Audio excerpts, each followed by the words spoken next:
Hi, I'm Clyde Lewis, and welcome to Ground Zero Behind the Scenes.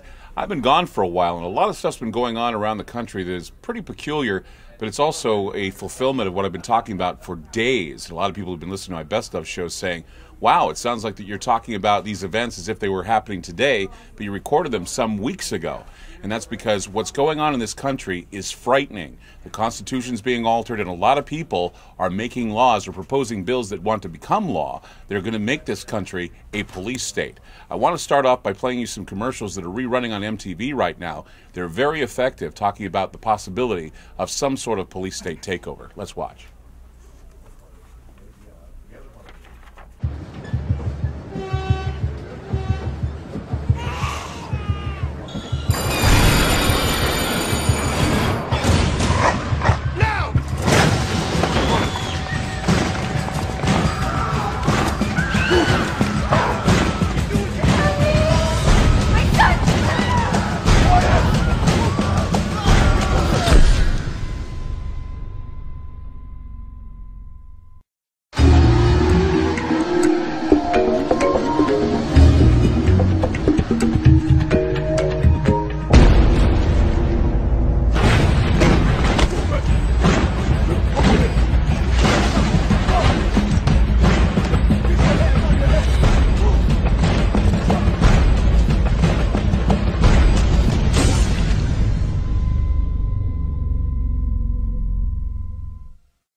There you have it, some very interesting and also foretelling type of commercials that were playing sometime around 2006 and now being replayed on MTV.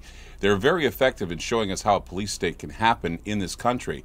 It also is very surprising that there were a number of people that were involved with proposing bills that would detain people and send them off to concentration camps. And these bills are still being tossed around right now as we speak. In fact, the original H.R. 1955 was the Violent Radicalization and Homegrown Terrorism Act, and that was proposed by California Representative Jane Harman. Now, she was a Democrat, and people were thinking, why would a Democrat propose something like this?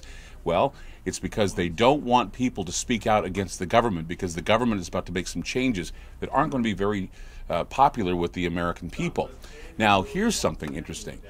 There was a actual section 1031 and 1032 of the Defense Authorization Act that was proposed by John McCain and Carl Levin. Now, this is actually the same, if not worse, proposal that was first brought to us by Jane Harman, a Democrat. Rand Paul, of course, was speaking, and he said that this was a very, very frightening proposal. Let's watch.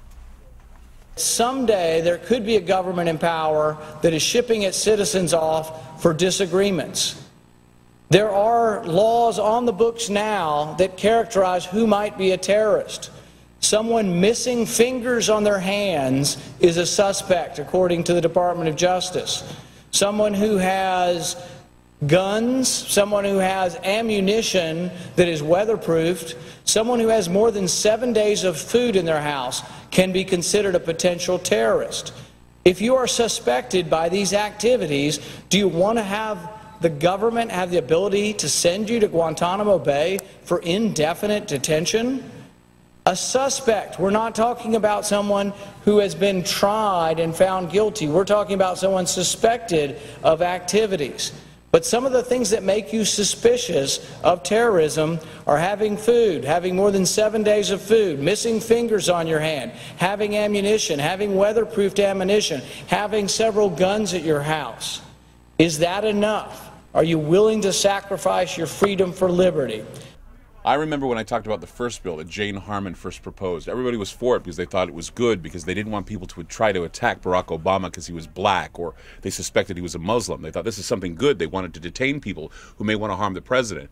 Now it seems that the John McCain proposal, which was supported, by the way, by John McCain, the Jane Harman proposal was supported by John McCain, is now getting a lot of controversy. A lot of people are saying, oh, this is just another attempt by the conservatives to try and take over this country and make it a police state. No, it's an extinction Extinction Directive that has been in the process for a long time that will reduce this country to a number of anonymous states that are economic zones for the New World Order. That is why we need to pay attention to what's happening, and we need to speak out against these things, because the New World Order is here. They're just waiting for any excuse to try and implement it and push the police state here in the United States. I'm Clyde Lewis, and this is Ground Zero Behind the Scenes.